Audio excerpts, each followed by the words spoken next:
Hi, and welcome to another episode of The Cutting Edge. Today's topic is a crucial one and aims to unpack the recent white paper research conducted by the Gordon Institute of Business Science through the University of Pretoria.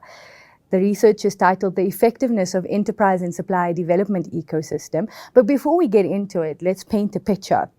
Enterprise and supply development is a component of the BEE legislation. 90% of large corporates contributed to enterprise and supply development, which pegs the market at around 35 billion rand. However, SMEs in the ecosystem are also important. Now, why are they important? SMEs contribute 34% of the South African GDP. They also employ 60% of our labor force. However, 70% of SMEs fail within the first 5 years. This is for a number of reasons, and we're here today to discuss those reasons. I'm joined by Cabot-Alletzhauser from the Gordon Institute of Business Science. Good day, Anne, and welcome to the episode. Hi, Nabeela. Tell us a little bit about who you are and what you look after at GIBS. Well, I run something called the Responsible Finance Initiative, and that's a kind of a fairly unique proposition. It basically looks at either corporates or policy and asks the question, if I'm redeploying money to do something, does it achieve what it sets out to achieve? And so responsible finance is all about, I have an intention, I have a responsibility to fulfill something, an obligation to somebody else. Do I actually fulfill it? Is the structure right? Is the outcomes right? So, Anne, the reason why we're here today is to discuss this particular piece of research. And for several years, EDGE, as a enterprise and supply development service provider, has been conducting surveys on the effectiveness of this ecosystem. However, this year, we felt that it was important to bring a level of, legitimacy, impartiality to our research. And that's what led us to approach you and your team at GIBS. So as a starting point, can you tell us why GIBS took on this project and how it aligns with the work that you do? So perhaps it's helpful if I explain who really was involved in this project. There were three of us that were driving this. And full credit goes to Professor Karen Meyer. She really led the project because she's the academic in the sense that entrepreneurship and SME development is really her baby. Interestingly enough, the second person involved in the research was Amanda Kosa, who's someone I've worked with as a senior research leader on a number of different projects. And her background is the triple BEE and transformation agenda. So you can see the relationship between the two of them. I run the Responsible Finance Initiative, as I described. So my expertise wasn't ESD specifically, but it is in development theory. And I'm a development anthropologist by training. And so a lot of these things tie back to development concepts. Are we doing the right thing to really move along the socioeconomic agenda for South Africa? So, with all three of you individuals involved here, there was various lens that they brought into the research. Maybe let's get into how the research was conducted before we get into some of the insights. Well, this is where you get to Karen's expertise. Yeah. She knows exactly how you do it, ethically how you do it, professionally how you do it, so that you have a good representative sample, that we don't just make up stuff or bring our own individual biases in, as tempting as it was, into the equation. And so she really set up the structure of the research. Amanda and I did most of the interviews, which was a fantastic education for us. And then we did also the literature review. So a lot of the background material that's already been done on this features in this. And that gives us kind of a sense of how do our insights compare to what has been said already. Yeah. And there's been some very good papers that have come out recently on this whole problem. As you speak, there was almost two elements to how you conducted this research. There was obviously the literature review, which is the review of existing material that's out there that talks about the effectiveness of enterprise and supply development. And then there was this, qualitative analysis of, what we're hearing from important players in the ecosystem. And I think the important point is that much of the work that had been done before, we're focusing on what was the corporate's experience. Exactly. And what we did is that we said we were actually need to look at the whole ecosystem. We need to look at the corporate sponsors. Yeah. We need to look at the business, what do you call, what's that? Business development service provider. Business development service provider. And then we need to look at the SMEs themselves. And they each bring a very different experience to the table. So we needed to bring those different experiences together and ask the question, how is it going for everybody? And so for those that are listening out there, I think, or watching this episode, it's important to frame these three important ecosystem players. You obviously have the corporate that's, involved in this through the enabling legislation, which says spend 3% of your net profit after tax in the form of enterprise and supply development that focuses on SMEs in your supply chain and out of your supply chain. Then you have the SME themselves, which is the recipient or the beneficiary of this support. And then the third one is, as we term them, BDSP, which is business development service providers. But essentially what they're tasked with is actually providing that support. So, they're whether the glue in the middle. Exactly. They're the bridge that brings the two together. So maybe, I know a technical question, but what did the second bucket of research entail? Was it, how did you go about doing that? Well, interestingly enough, now that we have Poppy, it's been incredibly difficult to actually get a hold of people. Yeah. Because you have all these firewalls. But so we use quite a network of people. We use yourselves, we use ourselves, we use anybody. It's called snowball research technique, where you start building up a network of people within the industry. And then you sit down and you say, I want an hour of your time. Yeah. It invariably turned into 2 hours of their time. Yeah. And we started talking. Now, we obviously had a kind of a sense of what we wanted to cover, but we also allowed them to kind of roll on. Yeah. And that's why some of these turned into quite lengthy discussions and discussions later on. Yeah. And as you saw, we saw that there was a real need to have an ongoing discussion about these issues, because people are only just beginning to grapple with the complexity of the problem that we're trying to solve. Absolutely. And the reason why I ask that question is because it's important for our viewers and our listeners to understand how it was conducted. Because for me personally, what this research shows is it brings that very human-centric feeling into the insights. You can actually, through these interviews and the direct quotes that were taken, you can feel what people are feeling on the ground when it comes to enterprise and supply development in SMEs.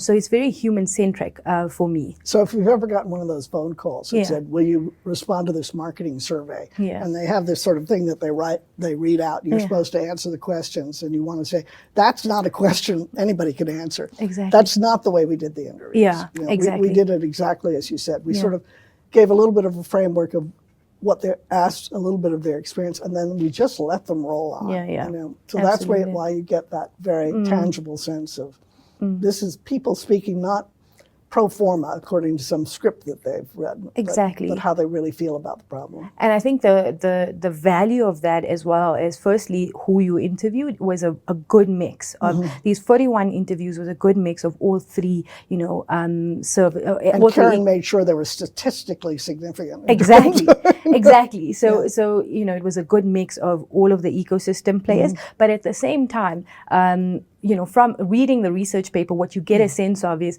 everyone was allowed to, to share their truth on what their feelings or experience.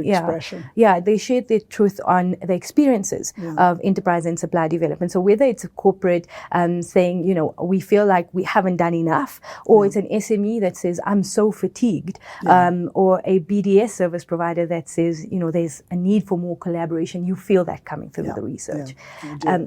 So I think, maybe it may be worthwhile, and as we get into this research, to just give us a sense of what your overall takeouts are from the research itself, and then some of the insights. So I'm going to speak from my truth. And remember, I'm relatively new to this specific area. So what fascinated me, if I had to ask who who was missing from the table that we really needed to speak to, it was government, the policymaker. Because what I saw was, and when I was doing the literature review on this, it came out really loud and clear. There's all sorts of literature on how SMEs are the economic engine for creating employment opportunities. There's all sorts of research on entrepreneurship and how that leads to the necessity of innovation and new frontiers for our country. There's all sorts of research on the necessity for transformation in a country where there has been previously marginalized populations. But suddenly we have legislation that is trying to connect the dots between all these different, what I would call theories of change. And sort of say one implies the other, implies the other, implies the other. And that was really problematic for me to draw the line between them, because remember, enterprise supply development is covering two areas. One is entrepreneurial development, and the other is supply development. And those are two very, very different types of concepts. In one, you're really focusing on innovation, you're focusing on creativity, you're focusing on trying to lead these people to a market. And in the other, you want a well-disciplined supplier who understands what you need and therefore follows your guidelines. And the last thing you necessarily need is them going off piste, so to speak, to try to solve a problem. So you're putting all of this into one bucket and trying to solve for it. And it's massively complicated. And one of the insights, number 4, that we have here is we got to sit down and think about this theory of change thing, because it's really just a Gordian knot right now. Absolutely. And I think on that insight, so and it's an important, inflection point, because we've been trying to match or use enterprise and supply development as a blanket legislation to meet all of these needs. And it also brings in the lens of how do we interpret ED and SD, because I think it's something that's different for various corporates. ED, enterprise development, for some corporates might be, let's get guys ready to be inculcated into our supply chain, and SD is like, let's build strategic suppliers. However, now you bring in the lens of ESGs and SDGs to a generic theory of change, which makes it much more difficult to actually achieve. So I think my question in there is, even though, the government stakeholder that was still outstanding in this research paper, and I'm guessing they want transformation. That's all they care about. So what is their objective from the work that you've done? What is their main objective or their main driver? Is it transformation, or is it transformation and impact? Well, the problem is that you're getting scored on transformation, and you're not getting scored on impact. So, I mean, that's one of the big missing links that everybody cites. Absolutely. And if you approach the problem in that way, you're going to completely miss out on whether or not this redeployment of money to achieve this end is actually going to achieve it. Absolutely. And so you get around to insight number 1, which is corporate sitting back and saying, what are we doing this for? Exactly. What's the philosophy behind this? What is the philosophy behind this? Exactly. And so you made an interesting point where you said, you're getting scored on transformation, you're not getting scored on impact. But there's an insight in the research paper that says that impact is, the understanding of what impact we want to create, the definitions of impact is still outstanding. And, that insight is actually one of the biggest missing keys throughout this, 16 years of legislation is having the ability to measure impact. What were you seeing on the ground from a corporate and an SME perspective around their feelings on the impact that's being created? Well, it was all over the map. Okay. It was all over the map. And there were some very easy takeaways that said, obviously, the more involved the corporate was or the more and this is point number 2. the more that assistance was part and parcel of the business strategy of the corporation, that they needed that entity to succeed, the more likely it was that that relationship would work so that that entity would succeed. If it's simply a box-ticking exercise, if I'm just going to go out and help fund entrepreneurs, it's irrelevant to my business. I'm doing something for South Africa. I hope it works. Good luck. But if it actually has something to do with my business, I'm going to have a very strong vested interest in making sure it's going to work. So the question then is, which corporates have to ask themselves is, what is the business imperative for me to actually help SMEs and develop SMEs? Yeah, exactly. That's where your philosophy comes in. That's where the philosophy comes in, and that's where I think philosophy is like, what is our feeling towards SME development? And then our business strategy is, how does SME development actually enable a broader business objective? And most of the times you're seeing corporates who invest in SME development and ESD, there is a commercial incentive for them to do that. Is that a good kind of there is. Observation? What my own experience, having been a practitioner in this area, is I watch corporates understand that there are lots of areas of innovation. Now we're talking about enterprise development. There's lots of areas of innovation they don't have the bandwidth to cover. So they'll go out and they'll examine other companies, little tiny companies that are doing interesting things. They'll say, okay, let's support you, and we'll give you the training of how you can come in and be part of it. And what is the end goal? You know, if it's that, then we have a problem, because we haven't really, we haven't built out the ecosystem. We've simply just reinforced what we already have.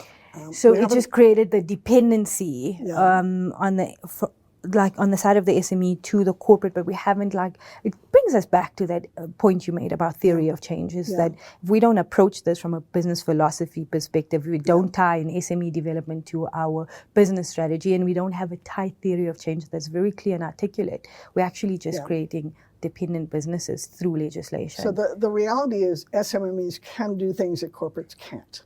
Yes. But it's very hard to have these things work in parallel, because one wants the other to do what they do. Okay. Yes. Yeah. and that doesn't work. And what invariably happens is that when that happens, those leaders walk out. They go do something else. And that's not.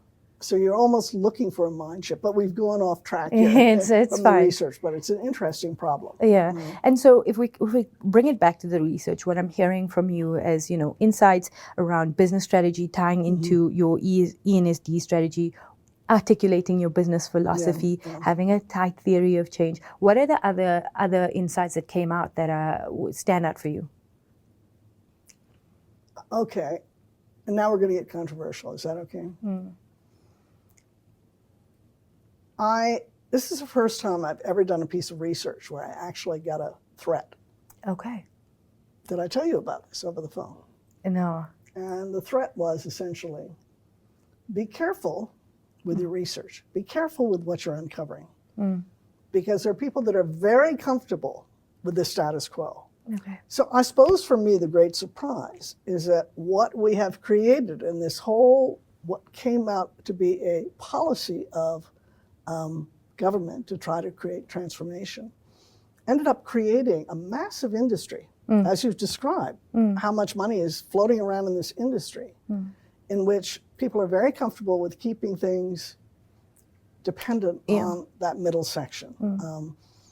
This is not, it's a fascinating thing to watch. And that is one of the challenges when you're looking at responsible finance, how much of it gets to the point that it's trying to achieve, as opposed to simply enrich the various different delivery mechanisms in between.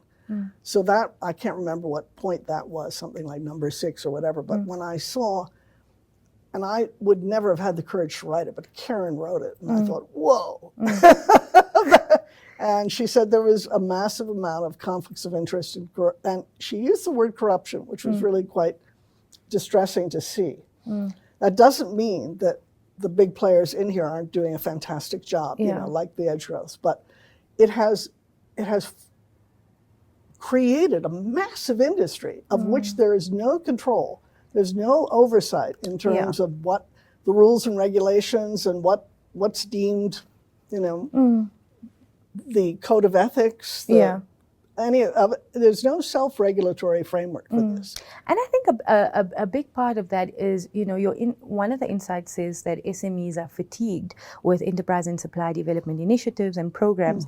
And one of the, that's, I feel is a they're symptom. They're either fatigued or they're feasting off of them. Exactly. So it's you actually now become a professional ESD participant. Exactly. And so for me, I feel like that is one of the symptoms of the insight that you're discussing, because of the fact that we haven't reached a point where we universally understand what impact looks like for this space, what the theory of change looks like. And there's, overlaying that is there's no accountability. But the first point of it is, what is the acceptable definition of creating a job or in this space? And what are the key, impact metrics or drivers that we actually need to measure any ESD initiative, whether that's funding or programs, against, to know whether that impact is sustainable or not. And that's where you come into actually when a corporate or an SME is evaluating whether, an ESD initiative is successful or not, they're using a standardized, accepted. You don't want it so regularized that you don't do that it stifles what you're trying to do, which is really inspire people to go out and do these things. And one of the more interesting things that I saw when I was doing the background literature was that the Global Entrepreneurship Monitor that covers all the countries in the world in terms of how effective their entrepreneurship programs are, or how successful is entrepreneurship. And they said, although the structures are in place, I mean, you've got 147 active funding mechanisms. You've got incredibly wide and deep service delivery sector. That there's almost a lower level of energy in in entrepreneurship. I'm not articulating this very well because I have to be considerate about what I say here. It's almost as if fear of failure seems to dominate the equation. Now, that's not our research saying. That was the research that came out of the Global Entrepreneurship Monitor. Yeah, and I mean, we started with the stat of 70% of SMEs fail within the first 5 years. And I think just generally, within South Africa, we're very risk averse. And so we don't encourage failure. And this is widely known. We don't encourage failure, and therefore we don't encourage entrepreneurship, because it's not a stable form of income until it is. And therefore, when you look at the enterprise and supply development, you're often seeing that, the support goes to established businesses. You're not seeing, the support for... Because corporates also can't afford to just... So it filters through every lens that you look at, that conservative nature around entrepreneurship. And I think things like, the Startup Act legislation and what have you, is that it aims to help, or encourage more South Africans to start businesses in spite of failure or the probability of failure. I think when you touch on this research, one of the things that I wanted to ask you was your own personal view on where we at, just from a global perspective, when it comes to entrepreneurship. For me, I think we have one of the better legislation when it comes to bringing players together for, even though it's fragmented and there's problems with it and what have you, but I still believe that we're still ahead of the curve when it comes to supply development if you compare it to other legislation in there. But what's your thoughts on that? It's a question about entrepreneurship. Yeah. Because I remember that wonderful work that Harun Borak did on Lines of Africa. Did you ever see that work? No, I haven't. In which he looked at all the countries, a really broad spectrum of countries. I think mainly sub-Saharan Africa. But what you saw was a vibrancy outside of South Africa of entrepreneurship that we don't have here. Now, one of the more interesting parts of that dynamic is that the informal and formal were not as separated as they are here. You know, Okay. and most of that entrepreneurship came out of the informal sector. And I was at a conference just last week in which they were talking about, I'm trying to remember who it was that made the comment, but somebody really, really intriguing who basically said, we need to be more responsive to the informal sector and stop putting regulations on what they can't do, because that's where your creativity is going to come out of. Absolutely. And we need to be a facilitator 100%. in that continuum. I think the view is that informal sector is a pipeline of businesses for the current current SME development that we have. So focus and funding and support needs to actually be put towards building informal businesses, and that's where you get your scale-ups from. But I mean, But your point about how corporates only want to work with established SMEs is right. Yeah. You know, they're at risk. Yeah. So you've got It is a risky asset class. I think that the sentiment is moving, though. I think there is a big shift towards focusing on informal township SMEs because, you know, and a big driver of that is the sheer value of informal economy and how that actually creates, you know, businesses of tomorrow. I think for me, one of the things that, you know, coming back to this research is I want to get your sense on what was the insight that obviously gave you hope about this. As opposed to all the I think there's a will out there. I just think, oddly enough, that it's the legislation itself, that whole, you know, the fact that it's embedded in the triple BE and transformation thing that is problematic because it turns it into a compliance issue as opposed to a business issue. And so that oddly has a counterproductive influence on this. Because it's then weighing up compliance against impact. Exactly. I do think that there has the first place that corporates start is compliance. Yeah. I think a lot of corporates started at compliance and made it a tick box exercise. The corporates that moved out of that lens actually moved into more of an impact lens when they started seeing the value of having SME development at the forefront of business strategy. I think we still have a long way to go where they're seeing SME development as value creation, and that's where you bring in other legislation like ESGs, SDGs, and now you're saying actually remove it from a compliance legislation that you just have to do and see the value beyond that. So which of the insights are the ones that give you hope about this ecosystem? Well, one of the things that amazed me were the number of people that we interviewed that really had a successful experience. Okay. And you know, had succeeded essentially. And so the question then became, what was it about their experience that was so different from other people's experience? I think that what you found was there are a lot of companies that take their money and they put it in a pot and say, okay, you go and figure out how to support all these companies out here. This is not our expertise. This isn't what we do. Yeah. You know, you do it.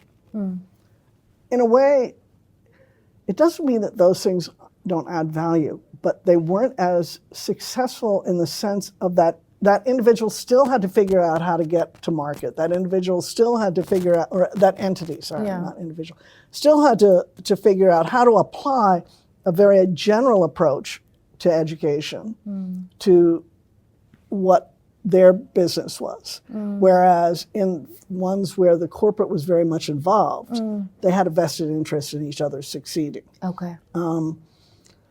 So the more generalized approaches weren't as effective. And that's when you got your serial your professional participants. Professional participants. They were just going around not figuring out how to get launched. You know? If you take an industry, and gets me back to the sort of CETA comment. If you take an industry, the issue is not just how do I structure myself so I fit into that industry. We're talking about the entrepreneurship stuff. but how can I create something that's different?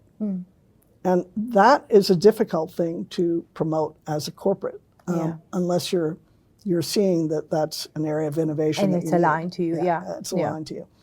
But so those are the ones that get kind of stranded out here and say, who's going to teach me how to be different when I'm being taught how to fit into what already exists? Yeah. And that's important for South Africa to think about, because we're very much influenced here by first world models that don't apply here. That don't apply, absolutely. And how do you get that pushback that says, no, that financial service model doesn't work for South Africa, or that. But it brings me back to your point around, as long as it sits within a legislation, you're still not going to get the room for innovation and what have you. I do feel, however, is that where corporate has that level of involvement, also understands their long-term business strategy, they're more willing to say, enterprise and supply development contributions need to be used in an innovative way. I mean, we've partnered with many of them who have done that. So I sound like I'm being negative about, policymakers, and I'm not. I remember a number of years back, and you may have been there, that when the president had this amazing conference where he had each sector, and they took who were the ministers that were responsible for that sector succeeding, whether it would be water and energy and coal or, whatever it was. So who were the ministers that were involved in the success? And then underneath it, who were the business leaders, the big corporates? Yeah. And then underneath it, who were the SMEs? And then underneath that, who represented the informal sector? And he got them all in one room, and we all duked it out in terms of how can we work together so that we all support each other. Yeah. Because there's a notion of sort of that there's this massive hegemony of business in South Africa that sort of controls, we'll let you go so far, but then we'll take care of financial services, thank you very much. Or we'll take care of healthcare, thank you very much. Or we'll take care of,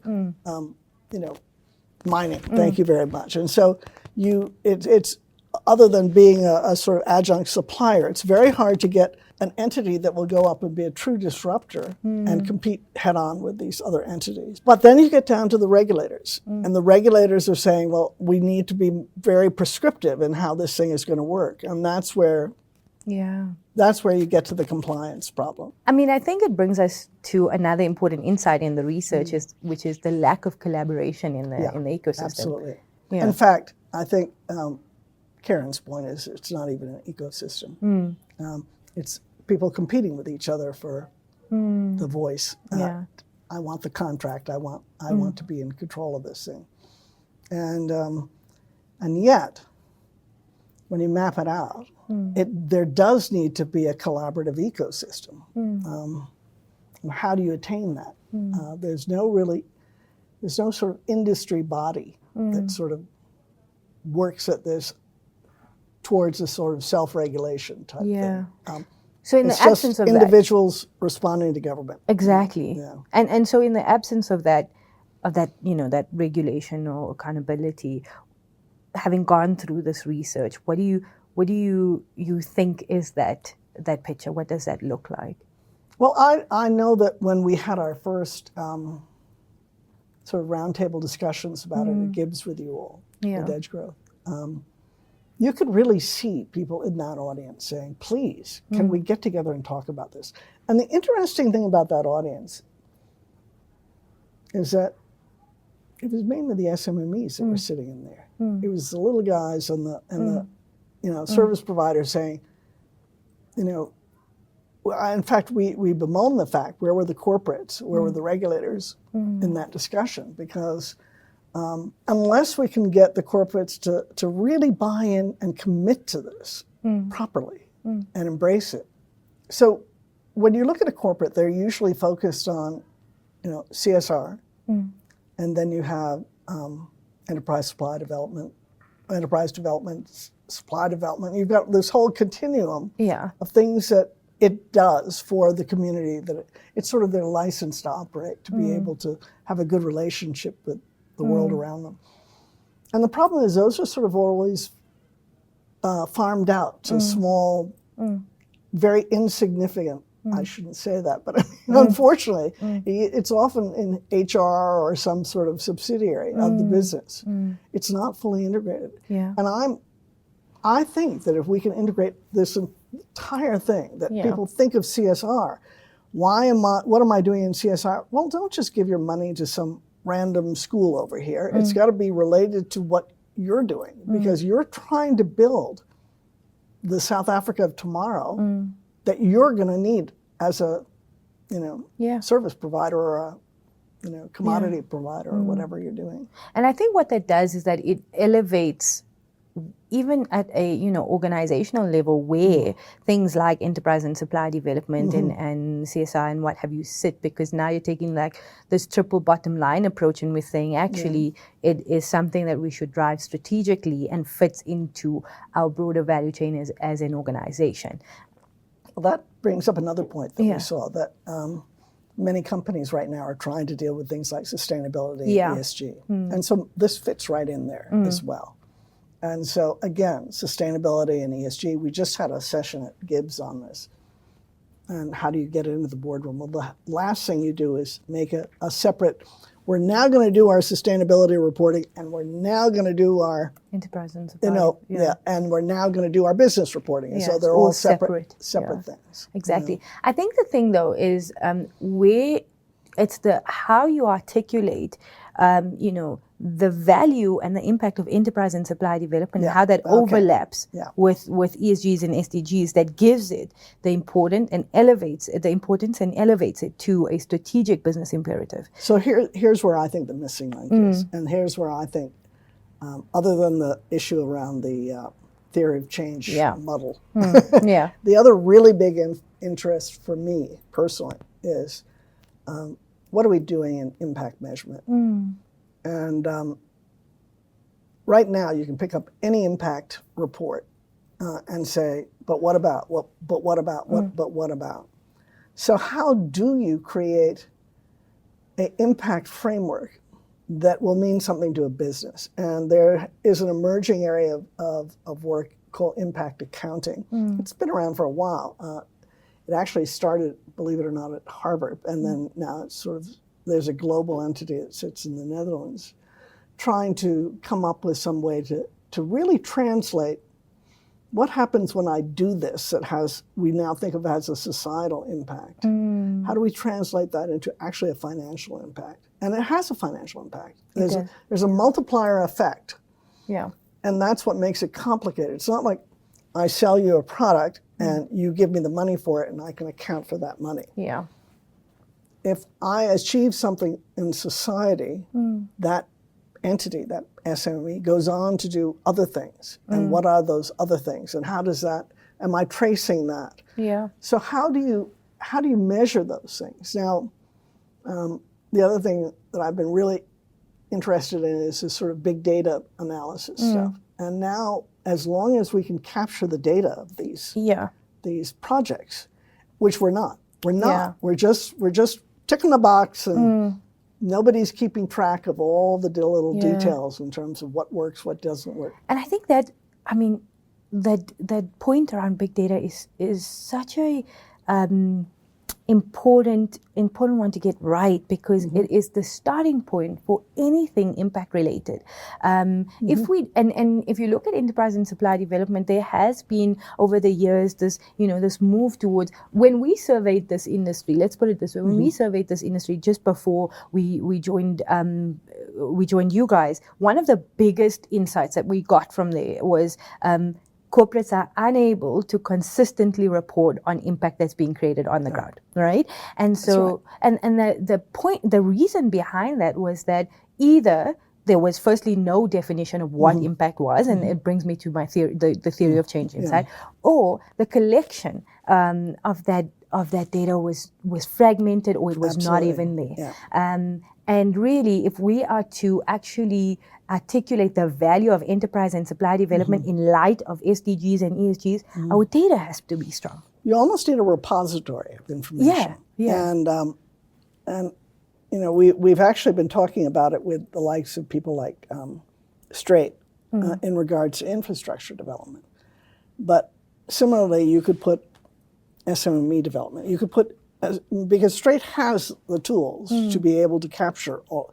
I don't know if you know who Straight is. They're the ones that capture all the information around financial products or financial securities, excuse me. But the important point about having that kind of data is that you can say, okay, I can see what my risk is in that type of enterprise, and I can decide fairly intelligently whether or not this is worth my getting in. And I can also, if I'm sitting in your space, I have a very clear idea of what do I need to focus on to get more successful outcomes and what isn't working. So what works, what doesn't work. And that's where the collaboration comes in, because these shouldn't be competitive things. No. This shouldn't be, I'm better than you are at doing this, and therefore you should give me all your business. I know that's how business works, but I'm not being naive about it. But when you're talking about trying to transform a country, that's actually a government policy kind of thing that's been outsourced to the private sector. And that outsourcing, you know, we've got to find a better way to make it work. Agreed. And these are all of the insights that we're seeing are the things that are required to actually make it work within the parameters that we have now been, so to speak, dealt. So I think what we've spoken about a couple of insights all jammed into one. We've heard about the business philosophy behind SME development. We've heard about the business strategy and the ESD strategy tying in together. We've heard that the theory of change is broken and it needs to be solidified and articulated properly. Collaboration is an issue, and we need to get better at that.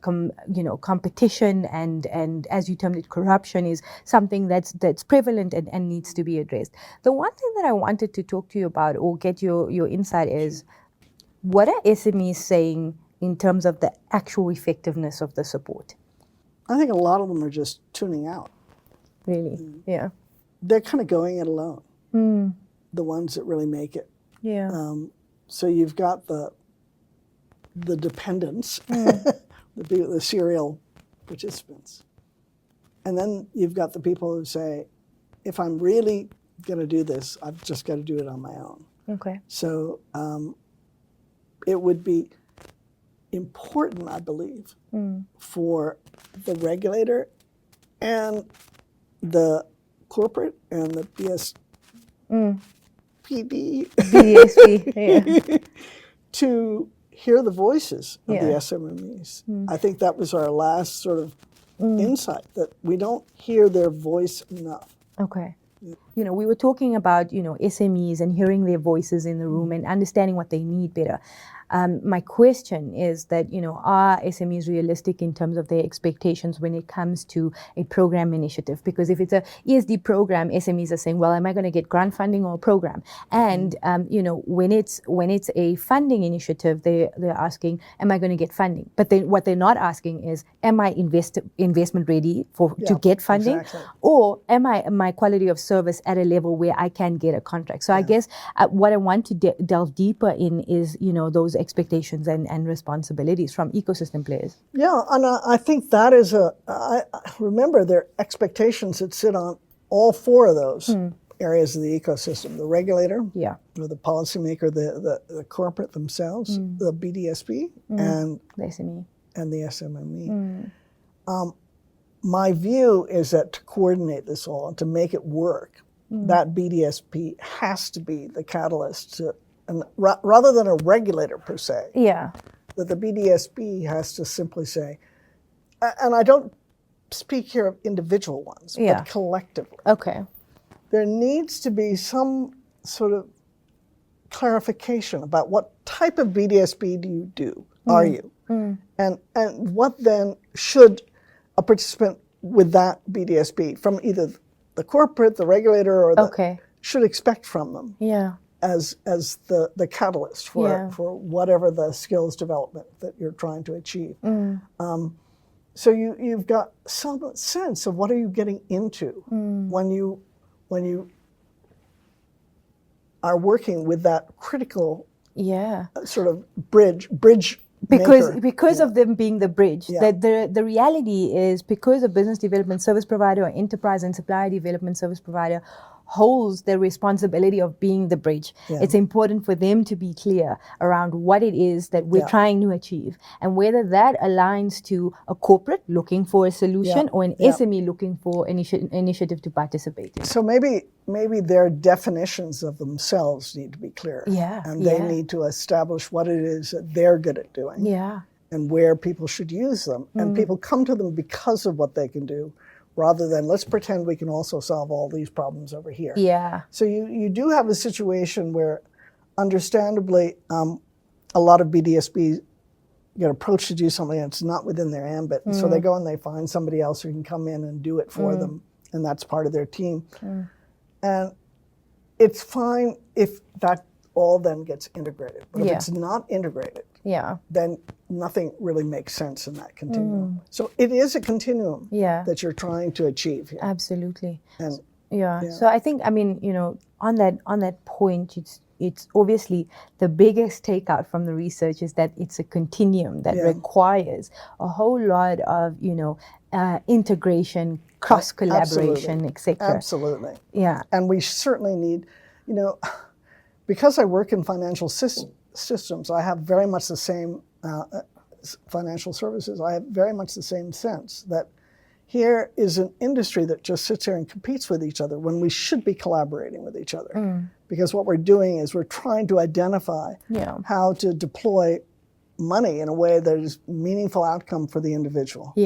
Absolutely. And there are lots of different ways to do that. That's fine. But the individual doesn't understand that. I mean, if the more complex you make it, the less likely they are to get what they need. And so you need to find a way to make it, to take that complexity and make it clear to individuals, what are you getting into by these partnerships, and what should we expect? But I'm not going to ignore the fact that if we don't also, from an academic point of view, spend a lot more time on impact measurement. And how do you do that? Absolutely. And that is probably what I think are the most important. 100%. I think, and I mean that sparks the closing thought around so now what, you know, this is a good piece of research. It's honest, it's it's impartial, and it's a start of a conversation. We've seen, you know, a couple of themes come out throughout this conversation as well, but what happens now? What I like about the research is that, you know, it gives you an action agenda. So for anyone reading this, what you leave the research paper with is a page that says, here are the things you need to think about. You need to think about how tight your theory of change is, and whether it's you know, in the context of what you're trying to do. You need to think about your business philosophy. And you have to have, when you say you need to think about it, your theory of change, the regulator needs to think about their theory of change too. It's not just the corporate. It's not just the corporate. It's all four of the ecosystem players having to do this when it comes to these action agenda. So it's, you know, the theory of change. It's the business philosophy or the government philosophy behind, you know, SME development, and that filters to regulation. Your impact metrics. How do you? It's like what Cyril was trying to achieve here. Exactly. We're all related. How do we work together? How do we work together? Exactly. So I mean, you know, as a closing question, so now what, Anne?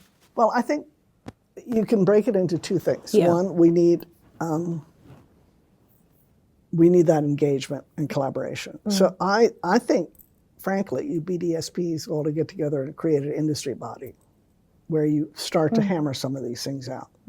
And you drive it rather than the regulator drive it. If you don't drive it, the regulator will drive it. And you'll get people creating more checklists that you have to achieve. From an academic point of view, we need to work more on this impact measurement stuff. And we need to crystallize some of our thinking here so that we can say, this is the framework we should be using, so that we can compare one project to another project and whatever. But the other thing that has to happen, I think we need to create really discussion groups that bring the SMEs in, listen to them, bring the corporates in and have them listen to the SMEs, and the SMEs listen to the corporates. So we need a lot more of these dialogues, Cross-communication. cross communications, and have the regulator stand back and listen to the whole bun fight. Yeah, yeah. So I think, and for me, obviously we've started this activity, but for GIBS and your team, what's next? Well, we've brought into GIBS an impact specialist who's doing a lot of this sort of work, and so we're doing a lot of engagement around that. I'm learning about impact measurement. It's all a whole new world. I'm actually not looking at impact measurement, I'm looking at impact accounting. How do you translate that into financial stuff? I like to think of GIBS as being a place where we can bring people together. Yeah. It's a neutral territory. People don't think, oh, this is so-and-so show, or this is so-and-so show. It's just, come on, it's all our show. We're all part of this. But I also think that you guys could do a lot in terms of pushing to get an industry body going. I think it's really needed. And that industry body needs to communicate with all of those players and play a role there. So obviously, there's a couple of insights coming out of here. There's the action agenda that anybody can go in and read, and the research leaves you with things to think about, but also implementation actions that you can go in and look for in your current initiatives. But what's next for this research? What's next for this research, I think, is, and I think what needs to be articulated. Now, the distinction is you've got research, and research typically has to be funded, okay? So you've got to find people that are interested in the problems you want to research. And then you have conversation and collaboration. And that too needs to be funded, or somebody needs to sort of say, how do we facilitate this? I think that conversation can be facilitated either by a university, or it can be facilitated by an association that you start to try to create. I like the idea of the creation of an entity. But in terms of the research part, what we really need to find out is, are there people out there that are interested in the question of impact measurement? And if they are, help us to get this kind of work up off the ground. It's a heck of a lot of work. I don't know if you know how academic institutions work, but there's those of us that get paid for teaching, and that there's those of us that get paid for getting research. And that research typically gets funded by somebody, whereas students pay for the training. So if people are interested in impact measurement, and I think it's absolutely critical globally, not just in South Africa, then let's form some sort of partnership to do that.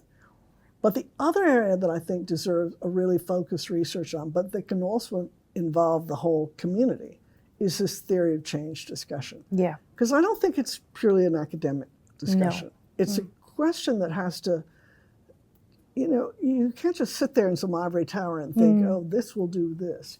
You need to be in the practitioner space and say, does this lead to this? And so I think that the other big area of research that I would focus on. So what I'm hearing is that the next steps for this is actually to go into more research around the impact measurements and impact accounting when it comes to enterprise and supplier development and the just SME development ecosystem.